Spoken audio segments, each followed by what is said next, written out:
विदर्भ देश में एक शांत गांव में क्षितिज नाम के एक ज्ञानी ब्राह्मण और उनकी दयालु पत्नी लावण्या रहते थे। उनका घर हमेशा ज्ञान और प्रेम से भरा रहता था।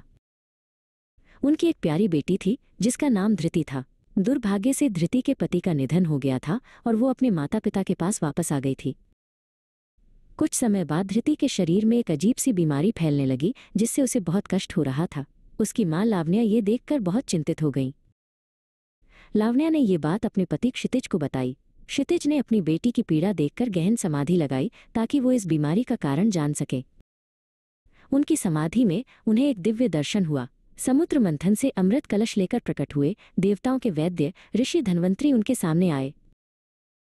धन्वंतरी ऋषि ने क्षितिज को बताया, तेरी पुत्री धृति ने रजस्वला के नियमों का पालन नहीं किया, जिसके कारण वो अपवित्र हो गई।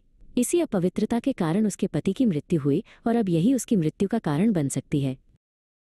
क्षितिज ने बार बार निवेदन किया, हे प्रभु, मेरी पुत्री को इस कष्ट से मुक्ति दिलाने का कोई उपाय बताएं।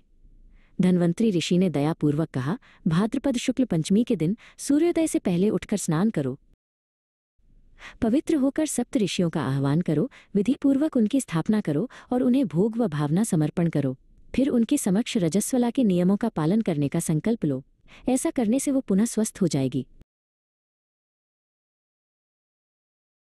धृति ने ऋषि धन्वंतरी के निर्देशानुसार वैसा ही किया। उसने सप्त ऋषियों की पूजा की और पवित्रता के नियमों का पालन करने का संकल्प लिया। देखते ही देखते वो समस्त संक्रामक रोगों से मुक्त हो गई और पूर्णतः स्वस्थ हो गई। धृति ने अपना शेष जीवन भारतवर्ष की अन्य महिलाओं को ऋषि पंचमी व्रत का महत्व समझाने और उन्हें इस व्रत का संकल्प दिलाने में बिताया ताकि वे भी स्वस्थ और पूर्ण जीवन जी सके। इस प्रकार ऋषि पंचमी व्रत की परंपरा प्रारंभ हुई।